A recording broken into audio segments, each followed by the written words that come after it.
आज का ये वीडियो बहुत ही सुंदर होने वाला है, बहुत ही अद्भुत होने वाला है, क्योंकि इसमें हम बात करेंगे सौंदर्य लहरी से।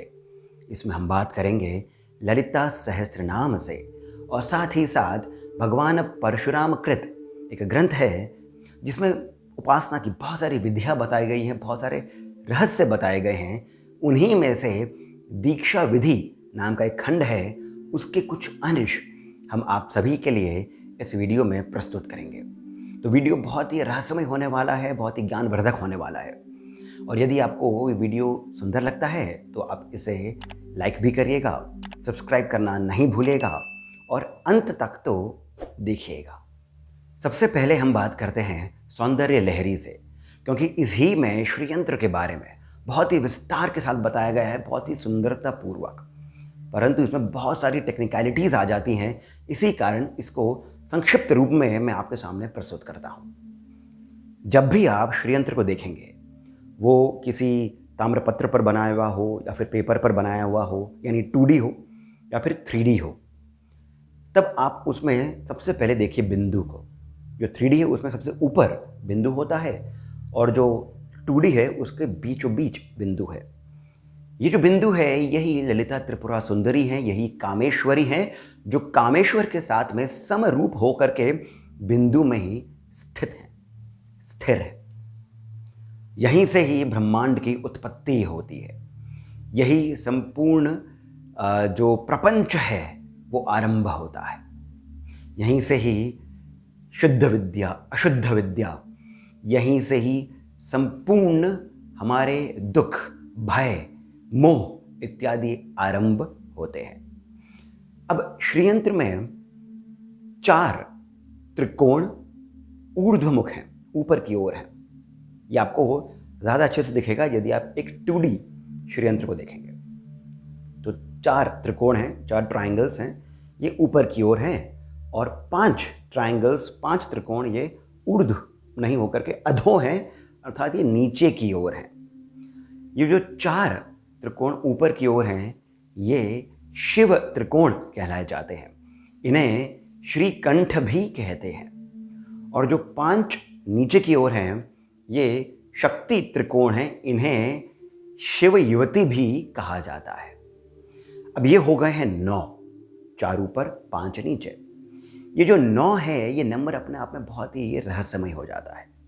ये जो 9 हैं ये संपूर्ण ब्रह्मांड के अलग अलग स्तर बताते हैं।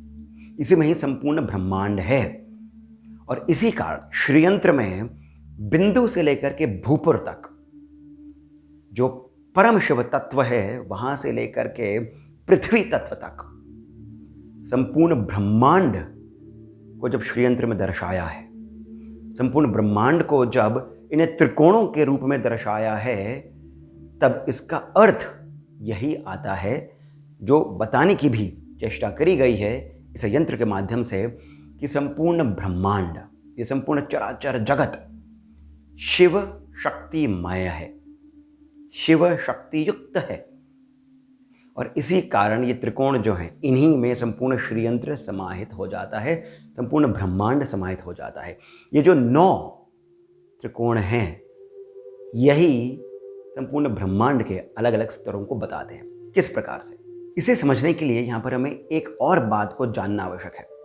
वो ये कि यत पिंडे तत् ब्रह्मांडे, ऐसा उद्घोष उपनिषदों में है।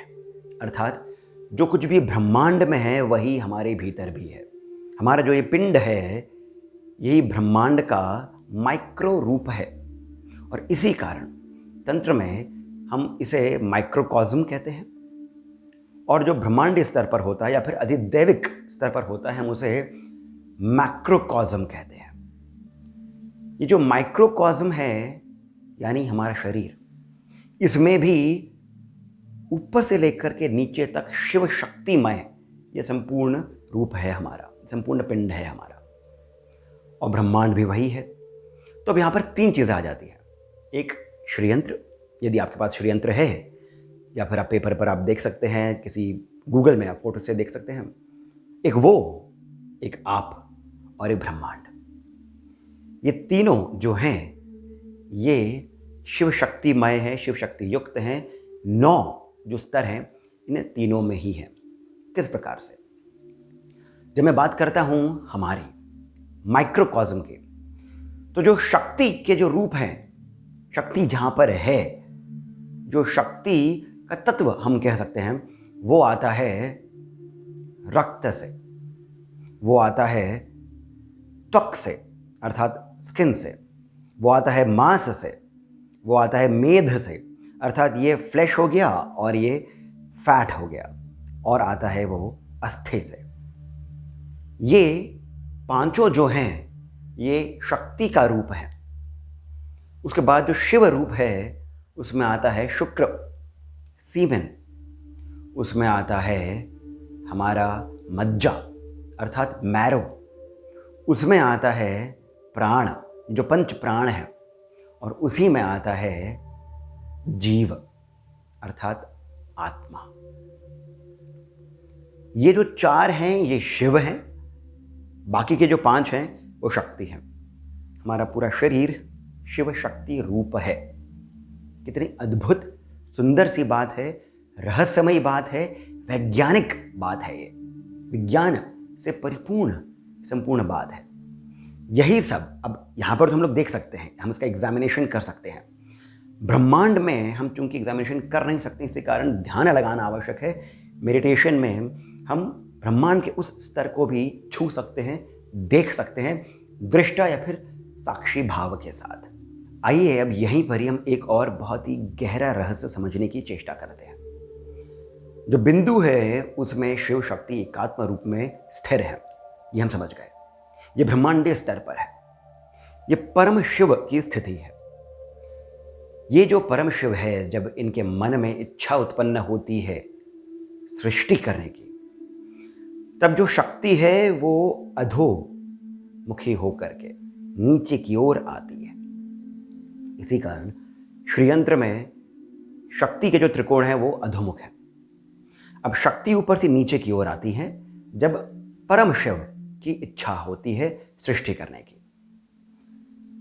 यत पिंडे तत् ब्रह्मांडे के ही हम इसको समझते हुए जब स्वयं को देखते हैं, तब वही ललिता त्रिपुरा सुंदरी की शक्ति, वही परांबा की शक्ति हमारे भीतर भी है, और ये स्थित है मूलाधार में। मूलाधार जो है ये केव है, ये गुहा है, ये गुफा है उस शक्ति, परम शक्ति के निवास की, यही उसके वास की, उसके स्थित होने की ये एक स्थिति है।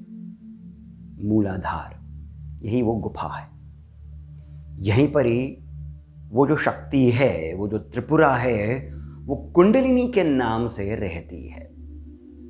कुंडलिनी ही वो परम शक्ति स्वरूपा है, अर्थात एक ब्रह्मांडीय स्तर पर शिव है और एक माइक्रोकॉस्म, अधिक भौतिक स्तर पर जीव है। परंतु ये जीव भी शिव रूप है, शिव स्वरूप है। वो जो शिव है वो प्योर कॉन्शियसनेस है, शुद्ध चेतना है, उसे सब पता है। हम जो हैं हम लेटेंट रूप में रहते हैं, हम अनअवेयर हैं, हमें कुछ नहीं पता है। परंतु जब हम साधना करते हैं, जब हम मंत्र का जाप करते हैं, जब हम ध्यान केंद्रित करते हैं विभिन्न चक्रों पर, जब हम पर अनुकंपा होती है, अनुग्रह होता है, गुरु हमारे जीवन में आते हैं, तब हम उस शक्ति को, उस कुंडलिनी को ऊपर की ओर उठने का मार्ग देते हैं। ये हमारे सुषुम्ना के माध्यम से ऊपर की ओर उठती है, और जब ये जो शक्ति है, यही जो त्रिपुरा सुंदरी है, यही जो ललितांबा है, जो कुंडलिनी के नाम से हमारे भीतर है, जब ये ऊपर की ओर उठती है, उसी प्रकार जिस प्रकार से ब्रह्मांडीय स्तर पर वो जो शक्ति है वो नीचे की ओर आती है। जब हमारी शक्ति ऊपर की ओर उठती है और ये पहुंचती है सहस्त्रार जहाँ पर शिव है, तब हमारा ये जो सहस्त्रार है ये बिंदु रूप हो जाता है, तब हम भी शिव हो जाते हैं। इसी कारण कहा गया है अहम ब्रह्मास्मि शिवोहम। यही वो स्थिति है जब आपकी कुंडलिनी शिव के साथ में एकात्म रूप होकर के सहस्त्रार में स्थित हो जाती है। ये सब पार करते हुए जाती है हमारे चक्रों को, ये पार करते हुए जाती है हमारे सभी तत्वों को, और इसी कारण जीव का ये कर्तव्य हो जाता है कि वो इस कुंडलिनी को, इस सृष्टि की जो रचनात्मक शक्ति है, उसे मार्ग दे ऊपर की ओर उठने का। और इसी कारण तंत्र में षडध्व कह करके एक शब्द आता है, षड अध्व। अध्व जो है उसका अर्थ होता है मार्ग। इसी अध्व में मंत्र आता है, इसी में वर्ण आता है, इसी में तत्व भी आता है। ये जो षडध्व हैं, इसमें जो तत्व हैं उसी के बारे में हम आज थोड़ा सा चिंतन करेंगे, क्योंकि ये जो तत्व हैं जब तक हम इन्हें समझेंगे नहीं तब तक हम ललिता त्रिपुरा सुंदरी को नहीं समझ सकते हैं, तब तक हम स्वयं अपनी गति जो है वो ऊर्ध्व नहीं कर सकते हैं। ललिता सहस्त्रनाम में देवी श्री माता का एक नाम आता है तत्व आसना, तत्वादिका, तत्वमयी, तत्वमर्थ स्वरूपिणी। तत्वमयी करके एक बार और इनका नाम आता है, परंतु ललिता त्रिपुरा सुंदरी के इस ललिता सहस्त्र नाम की सुंदरता यही है, विलक्षणता यही है कि इसमें एक बार नाम जो आया है वही दूसरी बार नहीं आता है। अब ये जो दूसरी बार आया है इसमें इसका दूसरा अर्थ आया है।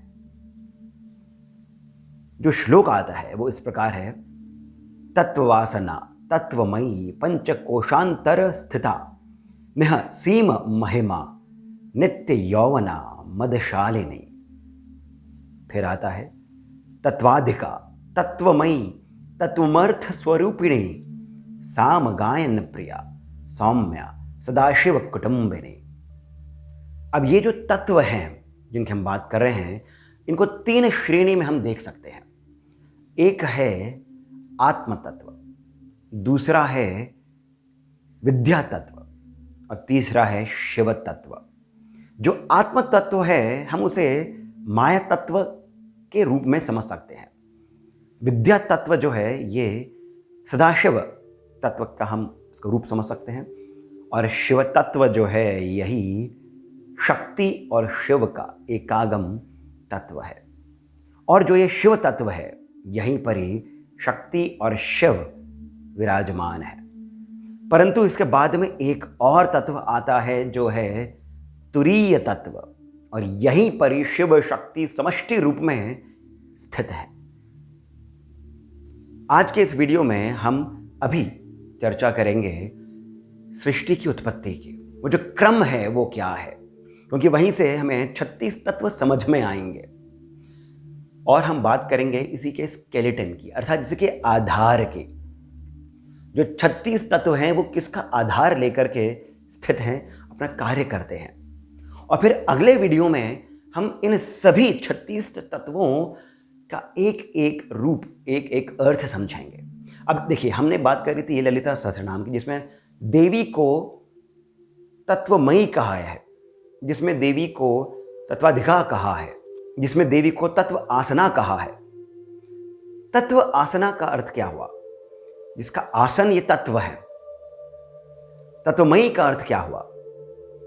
जो तत्व के रूप में संपूर्ण ब्रह्मांड में विराजमान है, यही संपूर्ण ब्रह्मांड में छाई है, यही संपूर्ण ब्रह्मांड को स्थिर रखती है, यही तत्वातीता हो जाती है। और इसी कारण तत्वों को समझना आवश्यक है, तत्वों के पार जाना भी आवश्यक है। परंतु तत्वों के पार हम तभी जा सकते हैं जब तक हम तत्वों को समझेंगे। परम शिव जो है, जो अनादि है, जो गुणातीता है, जो निर्गुण है, वो जो परब्रह्म है, उनके भीतर सिसृक्षा हुई। सिसृक्षा का अर्थ है विल टू क्रिएट, मैं बहुरूप में व्यक्त हो जाऊं, ऐसी उनके मन में इच्छा हुई। फिर विभक्ति हुई शिव और शक्ति में। शिव आनंद स्वरूप हो गए, शक्ति प्रकाश रूप हो गई। ये शब्द और अर्थ ये इस प्रकार से हम इसे समझ सकते हैं।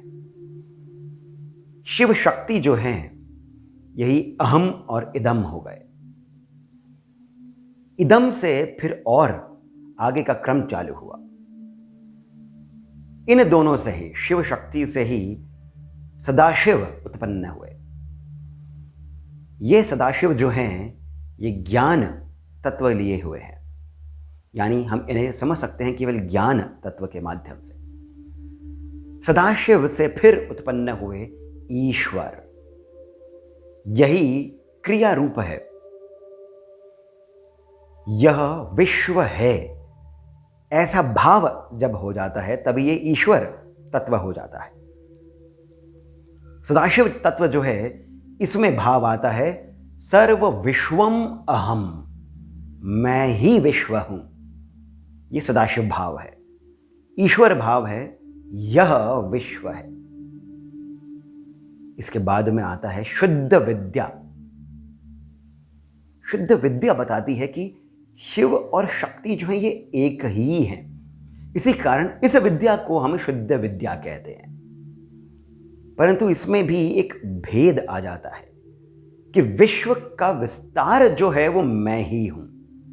ये एक भाव आ जाता है, ये भेदात्मक भाव है, ये भेद उत्पन्न करता है। विश्व का विस्तार जो है ये मैं ही हूं। अब यहीं पर ही हम देखेंगे कि जो शिव और शक्ति, ये जो दो अलग अलग विस्तार हुए परम शिव के, यहां से शुद्ध विद्या तक शांततीता कला है। ये शांभवी जो तंत्र है उसके अंतर्गत आता है शांततीता कला। फिर इसके बाद में आता है माया का साम्राज्य। शुद्ध विद्या के बाद माया का साम्राज्य आता है। सौंदर्य लहरी में माया, शुद्ध विद्या, माहेश्वर और सदाशिव, इन चारों को शिव तत्व कहा है। और जितने भी पंच तन्मात्राएं हैं, पंच कर्मेंद्रियां हैं, पंच ज्ञानेंद्रियां हैं, पंच महाभूत हैं और मन है, इन सभी को शक्ति के अंतर्गत बताया गया है। ऐसा सौंदर्य लहरी में आता है। अब ये जो माया है, यहीं से फिर पुरुष और प्रकृति, ये दो तत्व प्रकट होते हैं। पुरुष जो है इसका आवरण कुंचुक है। ये 5 कुंचुक हैं, काल, कला, नियति, राग और अविद्या। और जो प्रकृति है ये उत्पन्न करती है 24 तत्वों को। तो जब हम अब इस पूरे सृष्टि के क्रम को देखते हैं तब पुनः यहां पर हम देख सकते हैं परम शिव, यहां से इच्छा हुई, शिव शक्ति, 2 भेद उत्पन्न हुए। फिर यहीं से सदाशिव का आगमन होता है, फिर ईश्वर का आगमन होता है। शुद्ध विद्या तत्व फिर यहीं से आता है।